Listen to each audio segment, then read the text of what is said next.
¿Cómo anda Facundo, querido? ¿Bien, Muy bien, hermano? Che, no sé si feliz, te estoy... lo puedo saludar, ¿sí? ¿Cómo anda, Facu? ¿Bien? feliz de estar acá. Vos sabés que a veces vuelvo a ver las charlas que nos permitimos tener, hermano. Hablando esas noches, cuando aprendiste a hablar en inglés, viendo los noticieros en Estados Unidos, Sin dormir, sin dormir. Minnesota, ¿no? en Iowa, ¿Me puedo acercar 2 segundos? Ahora ya me voy con mi compañero. Acá de paradito. ¿Dónde era, Facu? en Iowa.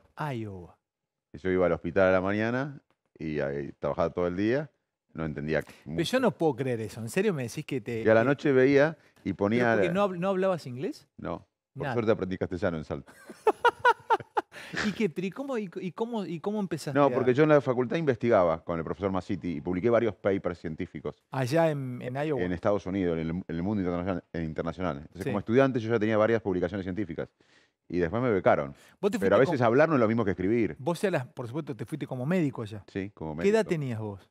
No, yo tenía, me recibí a los 23, hice la residencia en Flenia hice un año de clínica, 4 de neurólogo, a los 27 me fui, 26, 27 años. Escúchame, y después te fuiste a Cambridge. Ahí me fui a Inglaterra. Primero estuve en Boston, después en Iowa, en Estados Unidos, y después fui a Cambridge, en Inglaterra. ¿Y cuánto fuiste a Cambridge? ¿Cuánto tiempo estuviste en Cambridge? 3 años. ¿Y qué fuiste a hacer a Cambridge?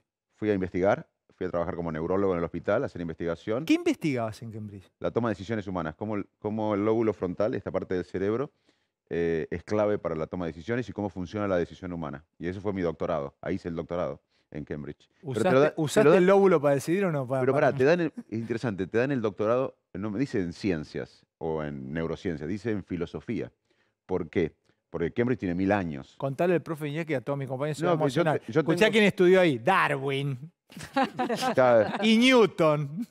sí, Newton, Darwin. Y una vez, el día que llegué Escuchaste algo que es buenísimo, lo del pasto, contale. el pasto, entonces el primer día, 2 anécdotas te voy a contar Sí. de mi tutor. Te dan un tutor que te recibe en la universidad. Yo venía de Estados Unidos, donde todo era más grande. Para cada ego había un edificio en Estados Unidos. O sea, un profesor de neurología tenía su resonador, su edificio, mucha plata. En Inglaterra es todo chiquito. Todo el mundo compartía. Eran todos geniales los profesores, pero compartían. Entonces me impactó. Y me llevó a recorrer la universidad y en un momento vimos una casa vieja, que es el Instituto Cavendish, donde estuvo Newton y ahora estaba Stephen Hopkins, el físico. Fo. Y a mí me sorprendió, viniendo de Estados Unidos, que todo es enorme, que todos son edificios, ascensores, todo, que una casa vieja lideró y lidera la física mundial. Entonces le digo a mi tutor, pero ¿cómo esta casa vieja es la vanguardia de la física? Y me dice, ¿sabes qué se necesita para un buen lugar de física? No, 4 paredes y gente brillante adentro. Ahí aprendí que lo más importante es la gente. Y que la diferencia con Iowa, que quizás estaba a 100 de ranking, no era las paredes, las computadoras, los Claro. sacos, O sea, era la no gente. importaba el edificio, sino quienes estaban adentro del Claro, porque edificio. por ahí en una universidad que está 100 en el ranking, de 10 personas, en una universidad que está 100 en el ranking, 6 quieren cambiar el mundo. Ahora, En Cambridge, de 10, 10 quieren cambiar el mundo. Y la en otra, Cambridge de 10 bueno, en tipos, Harvard o en claro. Cambridge, O sea, quieren cambiar el mundo, ¿no? claro, Están todos. ahí por otra cosa. Pero pará, que saco esto y me voy con los chicos y después vuelvo a charlar con vos. Hay una anécdota que es aplicable a Argentina, que me gustó porque recién estábamos tomando un café y me lo contaba. Y es, yo podría titularla Regar el césped. Parece que en Cambridge, en la Universidad de Cambridge, que es una universidad milenaria, tenían un muy buen césped. Entonces, ¿qué pasó? Alguien dijo al que cuidaba el césped, che, qué bien está el césped. ¿Cómo Claro, fue? estábamos caminando por el King's College, que es uno de los colleges de Cambridge, y el césped parece un billar. Entonces, una persona que estaba con nosotros preguntó, qué buen césped, parecía algo increíble. Y le preguntó al tutor, ¿cómo hacen ¿Cómo hacen para tener ese para tener césped? ese césped? Y lo regamos, le dice. Pero yo también riego y no tengo este césped. Sí, pero nosotros lo regamos hace 1000 años. Pará, Es muy te bueno. cuento otra, ya rápida. Sí, dale. El primero fue Oxford, se creó Oxford y se pelearon, hubo internas entre profesores y unos profesores se fueron a 200 kilómetros más o menos y fundaron Cambridge. Cambridge fue una pelea de profesores de Oxford. Y estaba el río Cam y el puente, que es en inglés Bridge, Cambridge. Y el rey, hace 1000 años, tenía que decidir si darle las tierras a los campesinos o darles a los universitarios. Y era tal el lío que el rey tuvo que decidir. ¿Y saben qué dijo el rey? Denle las tierras a los universitarios, porque si educamos bien a nuestra gente, nos vamos a asegurar de buenos gobiernos en el futuro. Hace 1000 años los ingleses ya pensaban así. Qué mala. ¿Vos fuiste a Cambridge, profe? No, fui a Oxford. Ah, vos sos de Oxford. No, yo estudié en Michigan, pero es maravilloso. Y en la Segunda Guerra dejaron las universidades abiertas en Inglaterra, y ahí estuvo Alan Turing, y también se la ganaron por ahí. Claro, exactamente, detectaron el código nazi. Enigma, que el código nazi, pusieron mejores matemáticos y uno, Alan Turing, el tipo lo descubrió.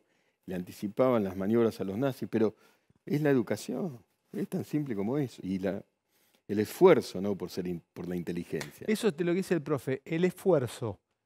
¿Nacés con capacidad de esfuerzo? La neurociencia que dice, o lo entrenás y lo aprendés. Es una combinación del contexto también. Te lo pregunto por los deportistas, porque hay deportistas que, si viste, que tienen como una cosa de no parar nunca y otros como que parece como que ya lo tienen innato a la capacidad del esfuerzo. No, lo que diferencia a un gran deporte, en un juego olímpico, la diferencia entre el oro y el bronce no es el físico ni la capacidad física, son todos iguales. Es la manera de resistir las presiones, la manera de focalizar, la manera de planificar. Lo que diferencia a los grandes atletas no es lo físico, es lo mental. Che, Facu, bueno, vamos a hablar un poco. Sabes que voy a hablar de política, pero mucho de lo que hablábamos siempre, ¿viste? La gente extraña eso. Extraña en serio, Es ¿viste? cierto. ¿Te acordás de esas charlas hermosas de neurociencia y de cuestiones también humanas? Pero así te relajás y ya salimos de la política de la rosca, ¿viste? Del día a día. ¿Qué postura absolutamente antigrieta la tuya? Y esto es una adjetivación mía. También valiente, porque había que tomar esa decisión de decir, no voy por acá, no voy a firmar el pedido de juicio político, con lo que eso significó. Recibiste ataques, vilipendios, en redes sociales te castigaban, públicamente también, pero vos te plantaste. O sea, la verdad, es valiente y además hay que tomar esa decisión, ¿eh? ¿Lo sentís en tu alma, esto de saltar la grieta? Sí, Una cosa es decirlo, otra cosa jugarlo. mira, primero que los dichos del presidente son totalmente repudiables Ujú, y no podemos permitir en la Argentina manifestaciones cuasi mafiosas, ujú. pero eso no amerita un juicio político y menos plantear ese juicio político en horas. Un juicio político tiene como finalidad remover al presidente y tiene que ser, en mi opinión, analizado, debatido, no resuelto en horas. Y además, ¿qué se quiere lograr? Porque si ese juicio político queda flotando, el kirchnerismo puede usarlo para sacar al presidente y poner a Cristina de presidente. O sea que esto podría llevar a que Cristina Fernández de Kirchner sea la presidenta de la nación.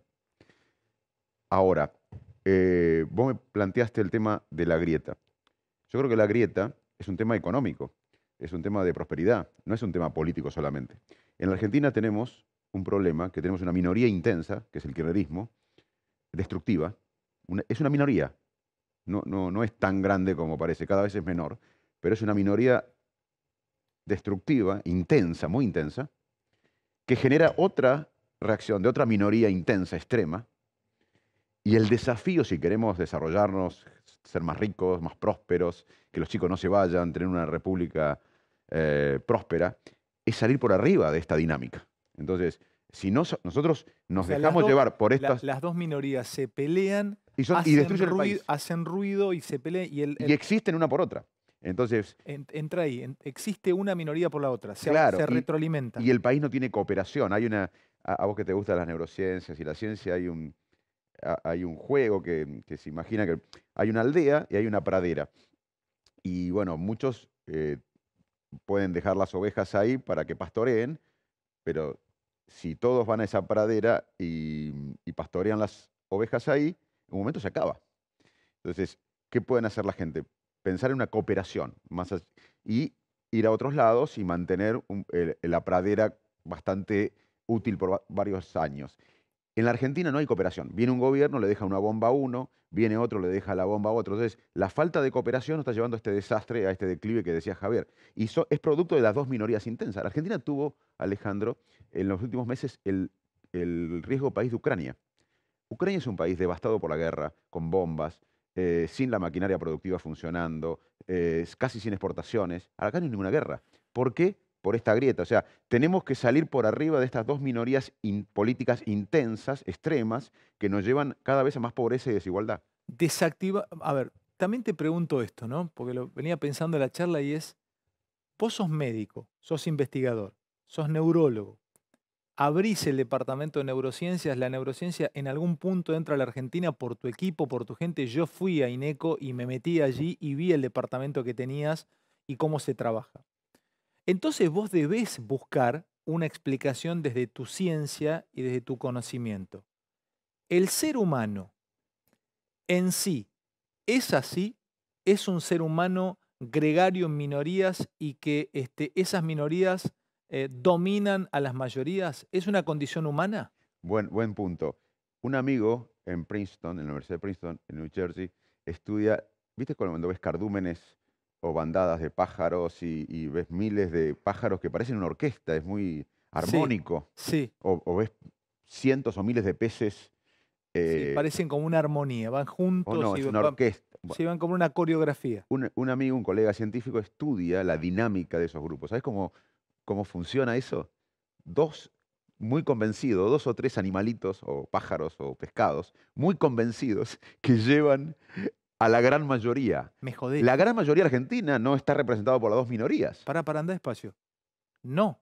Bueno, Y sin de un embargo, lado son dos o tres y del otro lado son dos o tres que nos están llevando como manada a la sociedad argentina a una decadencia que ya es insoportable. ¿O vos no crees que la gente está harta de esta grieta? La gente está frustrada, está harta, triste, está deprimida, porque no puede creer que el país se deteriore y que las minorías solamente estén intentando sobrevivir políticamente. es buena esa. Además, intentan sobrevivir. Claro, porque sin ese fanatismo no tendrían sentido. El desafío nuestro es salir por arriba del laberinto, porque justamente no hay medio. Si vos sos de Boca y yo soy de River, es mentira que podemos buscar el medio. ¿Qué nos puede unir? La selección argentina. ¿Cuándo nos unimos lo de Boca y lo de River? Con la selección argentina en el Mundial ahora. Entonces, es de una historia también evolutiva del ser humano. Nosotros somos tribales. Hace 50.000 años, 100.000 años, nosotros teníamos que vivir en tribus, en grupos, porque eso nos aseguraba más comida, más alimentación y mayor protección frente a la amenaza. Y hay dos cosas que nosotros privilegiamos más que la verdad. Una es sobrevivir y la otra pertenecer a una tribu. Para. Más que la verdad. Claro, la verdad no. Si vos tenés una creencia, sos un fanático en algo, y yo te vengo con la verdad, estás equivocado. Y yo te vengo a decir, mira, Ale, estás equivocado porque los hechos, y te doy unas explicaciones, eso te va a producir una disonancia cognitiva, o un malestar, porque tus creencias, tu identidad va a ser confrontada con la verdad. Sí, ¿Y vos qué pero haces? ¿Sabés qué haces vos? Buscás otro que piense como vos. Claro, pero se necesita, y volvemos otra vez a esto que me estabas contando de lo tribal, de la seguridad tribal, porque el ser humano necesita certidumbre. Necesitas una certidumbre y filosóficamente necesita un camino que le asegure confianza y certeza. Por eso el cristianismo y por eso las grandes religiones monoteístas han dado certezas, han dado seguridad. No te rebeles en esta tierra, mantenete calmo porque lo mejor vendrá cuando mueras y el paraíso te espera. No hagas lío, quédate acá manso y piola, pero era certidumbre, era estar con una certeza de saber que nada te iba a pasar cuando pases estos 80 años de vida terrenal. Se necesita certeza, el hombre necesita certeza. Primero que te felicito porque se nota todos los años de estudios que has tenido. Gracias, Facu. Casi sos filósofo, así que te tengo que felicitar. Gracias, Facu. Has estudiado más que yo en los últimos años, porque yo estoy recorriendo la Argentina, aunque leo, no tanto como vos, así que te felicito. Y segundo, que la certidumbre nuestra tiene que ser la patria, la Argentina. ¿Pero qué es la patria? Y bueno, Es una los países la patria. sí, está bien, pero los países desarrollados. La grieta está en Estados Unidos. Estados Unidos ahora tiene una grieta tremenda, más que la Argentina incluso, porque Trump puede volver a ser candidato y si pierde, quizás las personas armadas, fanáticas, no van a reconocer la elección. Entonces es una condición humana. Bueno, obvio, pero ¿cómo solucionar? Por eso digo, todos somos tribales. Hace 40.000 años, 20.000 años, En Inglaterra hace unos años se peleaban por el Brexit, estaba dividida la sociedad. Los catalanes se quieren ir de España hace mucho tiempo. Pero cómo los países desarrollados, al que yo aspiro que algún día Argentina y vos también, resuelven estos conflictos tribales con política de Estado? Sí, bueno, vamos a ponernos de acuerdo en que Argentina en 10 años puede tener el doble de riqueza. Nosotros podríamos, esto es un dato de mi equipo, nosotros en 7, 10 años podríamos, hoy exportamos 90.000 millones de dólares, podríamos exportar 180.000. Argentina podría crecer 6-7% ¿Y no anual. se crece por la grieta, por la Obvio. pelea? Si no hay política de Estado, ¿cuál es el problema económico argentino? Acá hablamos de inflación, del valor del dólar. Claro, Cuando vos eras chiquito en tu pueblo, no hay planificación. cuando vos eras chiquito en tu pueblo, con Chita y con Sí, tu viejo, con mi viejo, con Jorge. ¿mirabas televisión con ellos a veces o no? A Neusta, todo. Sí, claro, sí, se veía tele. Y Sí, iban los economistas Alemán, ¿te acordás? sí, No sé, sí. me acuerdo. Yo era chiquito también. ¿De qué hablaban los economistas hace 40, 50 años? Inflación, dólar, brecha Los cambiaria. mismos problemas. Bueno, porque esos son síntomas esa es la fiebre de la neumonía. La neumonía, ¿cuál es? El problema estructural económico argentino. La falta de confianza, la grieta, no hay horizonte. Ahora, La productividad pero para y Facu, la falta de política de Estado. sé que esos son problemas endémicos de Argentina. Háblame de la empatía desde tu ciencia, desde la neurociencia o desde la neurología. ¿Qué es la empatía? Porque es un término, te diría, filosófico. Lo puede explicar el profesor Viñaski o lo puede explicar el periodista de mis compañeros, Javi, Diana o Julieta Tarrés. Lo puede explicar un psicoanalista, un psicólogo, una psicóloga. ¿Qué es la empatía? Desde tu ciencia, porque la grieta también es falta de empatía, Obvio. porque no te entiendo y no me pongo en tu lugar. ¿Qué es la empatía? ¿Qué se sabe de la empatía? Si vos me preguntás a mí, ¿cómo podrías definir lo que tenemos acá adentro? Es el órgano más complejo del universo. Tenemos más neuronas y conexiones neuronales que estrellas en la galaxia. Y si vos me decís, che, ¿cómo puedes definir el Qué cerebro linda humano? definición esa. O sea, es fáctico. Tenemos más neuronas y conexiones Acá adentro, todo lo que nos están viendo nosotros, un tenemos más nombre. neuronas. Yo cuando voy a veces a las villas, les digo a los chicos, ustedes son millonarios, tienen un cerebro, tienen más neuronas y conexiones neuronales que estrellas en la galaxia. Aprovechen eso, edúquense. Les pido a los padres que lo nutran bien, porque los países se desarrollan invirtiendo acá. O sea, Bueno, cada hombre es un universo. obvio. ¿Y cómo definiría fíjate, cómo definir el órgano más complejo del universo en 2 palabras? Es un órgano social. Y ahí viene la empatía. Anda despacio. ¿El cerebro es un órgano social? Obvio. ¿Qué estamos haciendo nosotros dos acá? Justificámelo. Vos no serías ahora, ¿cómo entender tu cerebro sin entender esta conexión que estamos teniendo? O la conexión que tenés con tus colegas o con la conexión que tenemos con el público que nos está viendo. Somos seres sociales. Y la empatía se divide en 2. Hay una empatía cognitiva, que es, por ejemplo, yo puedo entender que vos tenés creencias diferentes a la mía. Vos no crees en las neurociencias, por ejemplo. Entonces yo puedo ponerme en tu lugar, decir, bueno, Alejandro tiene creencias diferentes a la mía y quizás tenga razón. Eso se llama empatía cognitiva. Pero hay otra empatía que para mí es más importante, que es la empatía emocional, es sentir lo que siente el otro. Anda despacio. Empatía cognitiva y empatía emocional. ¿Y vos considerás que la empatía emocional es más importante que la Y cognitiva? es lo que le falta a la dirigencia hoy. Hoy la dirigencia argentina no tiene ninguna conexión emocional con la sociedad. Un fanático de una parte de la grieta y un fanático de la otra parte de la grieta no tienen empatía emocional o cognitiva. Claro, la dirigencia está discutiendo otras cosas. La sociedad argentina está muy triste, está frustrada, está apagada. Estamos con el alma rota, te diría. Si vos me decís, ¿cómo estamos los Escuchame argentinos? una cosa. Y ves la dirigencia. Pero esa deficiencia, ¿cómo se puede corregir o ya venís sin capacidad de tener empatía emocional? ¿Cómo es eso? Mirá, ¿O se me puede. podés enseñar a tener empatía emocional? No, se puede. La última vez que tuvimos un proyecto colectivo que nos involucró a todos, que fue el último exitoso. Acá en Argentina, el último gran proyecto exitoso colectivo fue la reconstrucción democrática. Ahí no importa, nadie dejó de ser peronista, nadie dejó de ser socialista, nadie dejó de ser radical. Ese fue el último gran proyecto empático donde todos Claro, empatizamos es decir, en vamos a reconstruir la la del democracia. 83. Fue el último gran ciclo colectivo. Fue el último, como dice un amigo en común, Alejandro Katz, fue el último salto civilizatorio que tuvo la Argentina. Discúlpame, ¿la otra es la de la generación del 80? ¿O hubieron otros momentos donde empatizó la política y la sociedad? Y la generación del 80 fue una, el radicalismo con Irigoyen fue otra, Perón después fue otra. Hubo etapas en la O vida, sea que pero por nosotros hace momento, 40 años que no tenemos un proyecto, hace 40 años, por eso yo creo que viene un cambio, más allá de toda esta mala onda, porque nosotros, ¿qué quebró? ¿Qué quebró la dirigencia en ese momento, que eran los militares y la sociedad? Malvinas. Malvinas catalizó un fin de época. Sin Malvinas, los militares en la Argentina quizás hubiesen lamentablemente gobernado unos años más, como pasó en Chile o en Brasil. Malvinas fue una tragedia, un golpe a la autoestima argentina y aceleró el proceso democrático. Para mí, 40 años más tarde, este sistema corrupto, este sistema que no nos dio educación, que no nos alimentó, que no nos dio salud, que no nos dio prosperidad, ¿está dando el último estertor? estaba mal. Sin la pandemia, quizás esto duraba. La pandemia, estamos viviendo un catalizador. Para, anda despacio, para. A ver la hora, 23:57. O sea, así como Malvinas fue como una especie de catalizadora, esa tragedia nacional, quebró un sistema, la pandemia y todo lo que venimos viviendo ya desde hace mucho tiempo puede quebrar o está quebrando un sistema político que viene enfermo hace 40 años. Ya pasó la sociedad. Yo camino por las plazas de la O Argentina. sea, Ya está, la sociedad está en otro canal. escúchame, Ya hizo el clip. en el La 23, sociedad eligió la modernidad.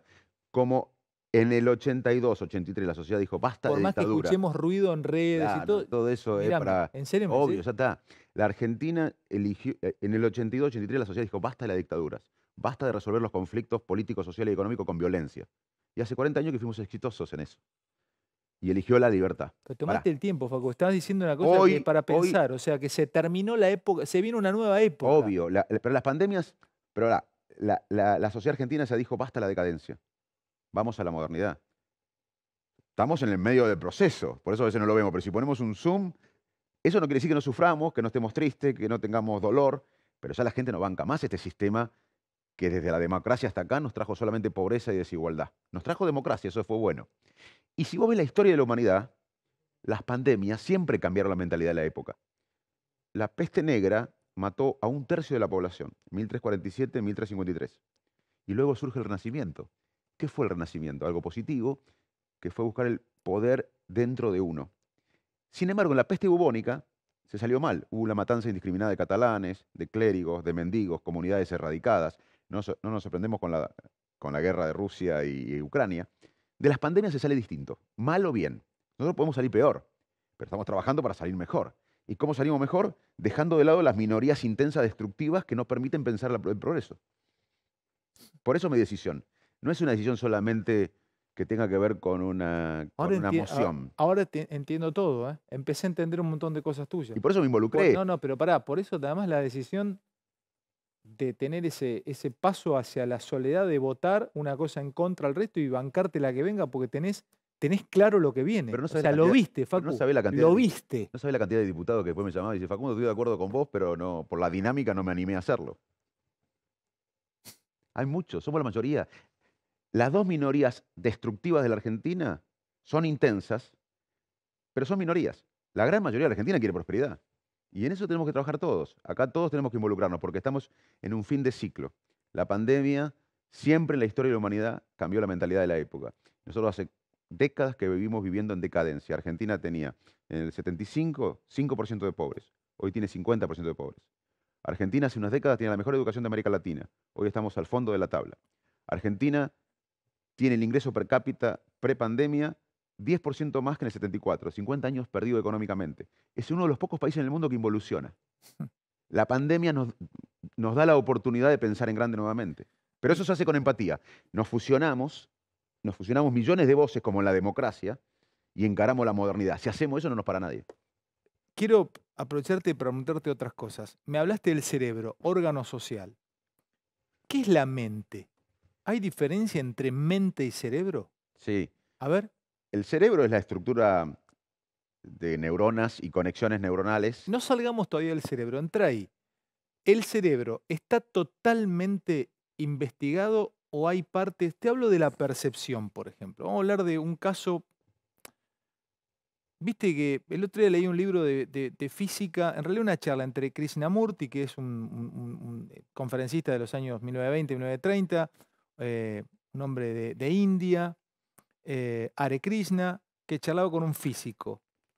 Y el físico le decía que hay cuestiones en el universo que todavía no, por supuesto, no se pueden explicar, no se puede entender, como la materia oscura, etcétera, etcétera, la energía oscura, que solamente se conoce una parte muy pequeña del universo. Y le decía que, Krishnamurti le decía, pero ¿usted entiende la percepción? Cuando uno percibe que algo le va a pasar y pasa. Y un podría llamar sincronicidad, viste, que estás pensando en una persona y te suena el teléfono y es esa persona, o pensás en el apellido González y vas al peaje y el que te cobra es de apellido González. Bueno, podríamos llamarlo sincronicidad. Pero podría ser también que hay algo que vibra en otro plano, en otra especie de dimensión, y que es una especie de percepción o pensamiento no verbal. Los goleadores. Te voy a poner el ejemplo del goleador. Siempre nos ha tocado los relatores de fútbol de ver un tipo que estaba ubicado en el punto que tenía que estar ubicado y no se lo habían enseñado eso, ¿eh? La pelota rebotaba en el palo, en el arquero, se desviaba en un defensor y le quedaba ping y el tipo hacía el gol. Decían, pero siempre, qué suerte que tiene. Percibía. Te consulto, ¿están seguros ustedes en tu ciencia que que no tenemos una capacidad aún no desarrollada de percibir, que no vamos a llegar a leer lo que el otro dice? ¿Por qué nuestros padres pueden leer cuando estamos tristes, cuando conoces a alguien, si está bien, si está... Contame de esa parte del cerebro. Bueno, fascinante. Primero que en términos de neurociencia, la percepción es la capacidad de nuestro cerebro de crear la realidad. La realidad no es como es, sino cómo la construimos en nuestro cerebro. Nosotros construimos la realidad.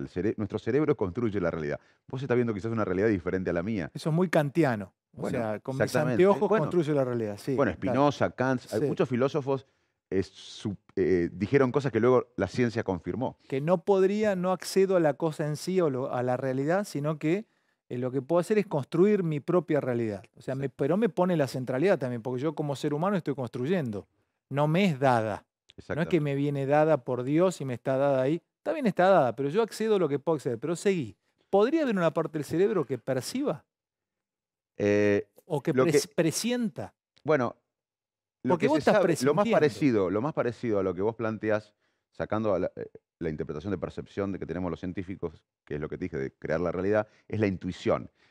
Hay bastante ciencia de la intuición, de intuir algo, decir algo pasa, algo raro pasa acá y después y la intuición tiene que ver porque cada experiencia, cada aprendizaje, cada emoción queda de una manera registrada en el cuerpo. Hoy el dilema cuerpo-mente está resuelto por las neurociencias. Anda ahí. ¿El dilema cuerpo-mente ya se resolvió? Claro, no se puede entender el cerebro sin el cuerpo y el cuerpo sin el cerebro. Por eso muchos tecnólogos en el Silicon Valley piensan que va a haber una singularidad, que va a haber máquinas que sean como superiores a nuestro cerebro. Eso va a ser imposible, porque es imposible que haya la relación cuerpo-mente, cerebro-cuerpo que ¿Qué tenemos sería nosotros. la singularidad? ¿Que las máquinas piensen como un cerebro? Claro, porque la historia de la inteligencia artificial, por ejemplo, que es de la mitad del siglo pasado, siempre hubo esta sensación de que esta predicción que los robots iban a superar a los humanos. La inteligencia artificial, que no es nueva, de hace décadas, consistía en programas que hacían cosas para los que los programas eran preparados. Pero la última etapa de la inteligencia artificial, en las últimas décadas, es fascinante porque los programas hacen cosas para lo que no fueron preparados, aprenden del ensayo y error. Entonces, ahora volvió a tomar fuerza la idea que estos programas, esta inteligencia artificial, algún día va a ser superior al cerebro humano. Y los científicos sabemos que no, los neurocientíficos, justamente porque la relación cuerpo-mente es imposible plantearla en la tecnología. Entonces, no se puede plantear ahí. no, y el cerebro no se puede entender sin la mente y viceversa. Perdón, el cuerpo no se puede entender sin el cerebro y el cerebro sin el Pero cuerpo. la mente es otra cosa separada del cerebro. Claro, el cerebro es la anatomía, es lo que vemos cuando ves una foto del cerebro y consiste en el material que tiene las neuronas, el sostén de las neuronas, las conexiones. Y la mente es lo que ese cerebro produce. Es la capacidad, por ejemplo, una de las preguntas más difíciles que tenemos nosotros en la neurociencia, que quizás nunca se llegue a contestar, es qué está sintiendo vos ahora, o la audiencia, o el panel, o yo, este sentimiento íntimo, personal, subjetivo, privado, ¿cómo lo crea las neuronas? Eso es la mente. La mente es... Y disculpame una cosa, ¿no? Te hago una pregunta enorme, profundamente filosófica.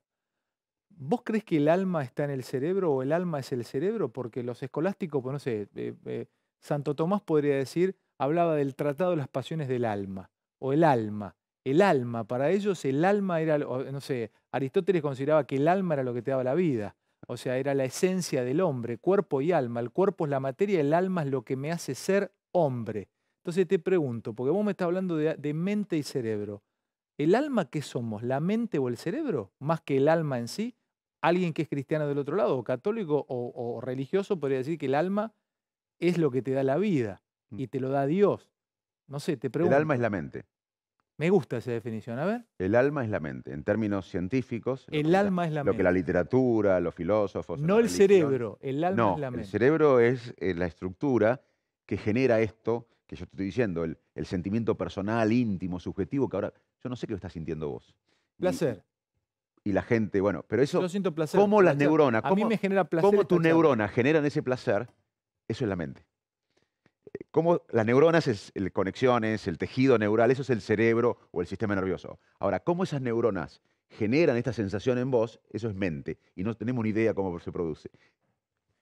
Te hago una más y me gustaría que los chicos te abran alguna Sí. pregunta al profe y todo el resto. ¿Te acordás que una vez me contaste que había un pibe, creo que estaba conectado con unos sensores en el cerebro en París o en Francia, y pensaba y otro tocaba un botón en un joystick? Sí. ¿Cómo era ese estudio que me volvió loco? Bueno, hoy se pueden poner electrodos. Esto es parte de la cuarta revolución industrial. Una cosa que estamos viviendo en el mundo, que en Argentina a veces estamos muy enfrascados en lo que dijo tal persona. Estás que volando, lo- déjame así.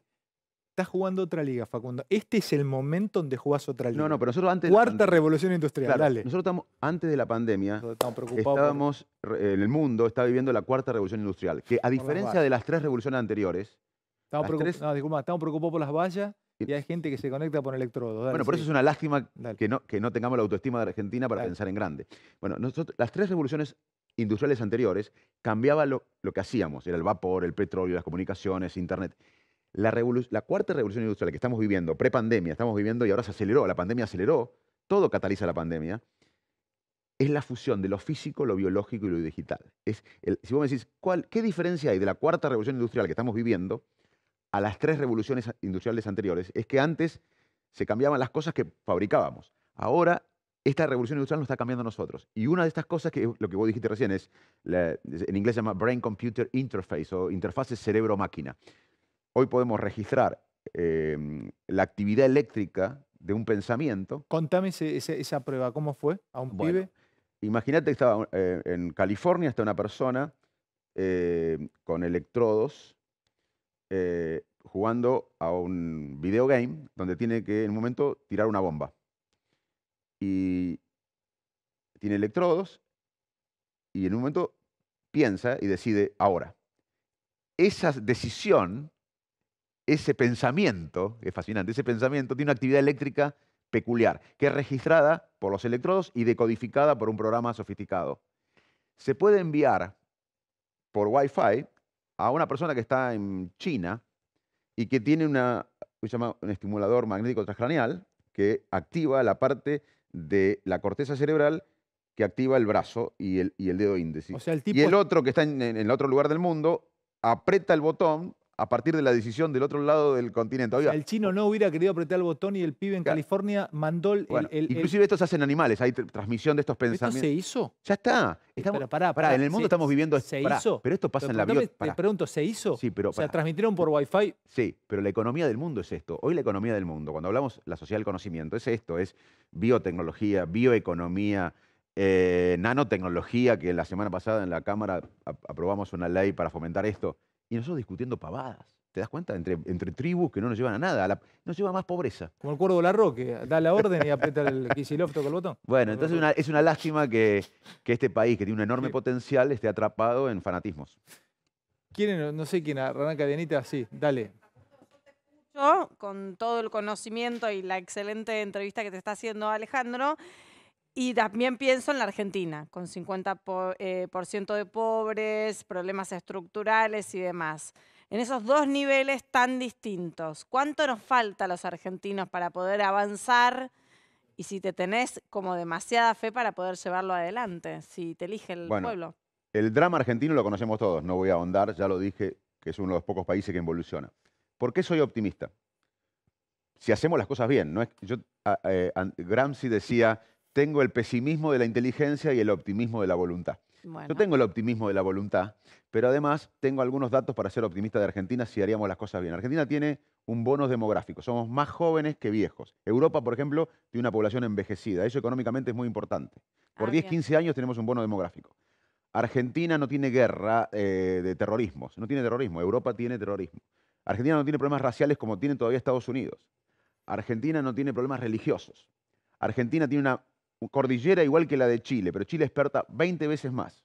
Argentina tiene un agro que hizo una revolución del conocimiento. El agro argentino en las últimas décadas incorporó genética, tecnología, organización y exporta mucho más que lo que hubiese hecho sin hacer esta revolución del conocimiento. ¿Y por Pero qué no se el está agro, haciendo? el agro todavía puede crecer mucho más con riego artificial masivo, con bioeconomía y biotecnología. La pesca argentina puede crecer mucho Cerrame más. con esa, La Facu, minería, así voy con el resto. la minería, la nanotecnología. Argentina podría ser, en una década, hoy exportamos 90.000 millones de dólares, podríamos exportar 180.000. Esa división tan interesante y tan didácticamente explicada entre el cerebro como la anatomía, digamos, y la mente como aquello que produce el cerebro. A mí me interesa la analogía con lo colectivo.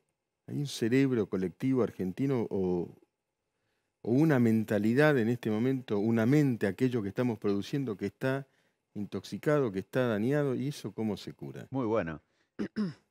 Con un cambio cultural, un cambio de mentalidad colectiva. El último gran cambio de mentalidad colectiva argentino fue en el 83, que decidimos ir a la libertad, dejar la dictadura y la violencia. Hoy, justamente, tenemos que evangelizar por un cambio cultural, que la sociedad ya lo decidió, que es ir a la modernidad, al progreso. La dirigencia no lo entendió. Pero eso es clave. Si no hay un cambio cultural y un cambio de mentalidad colectiva, acá no hay ley ni medida económica que solucione el problema argentino.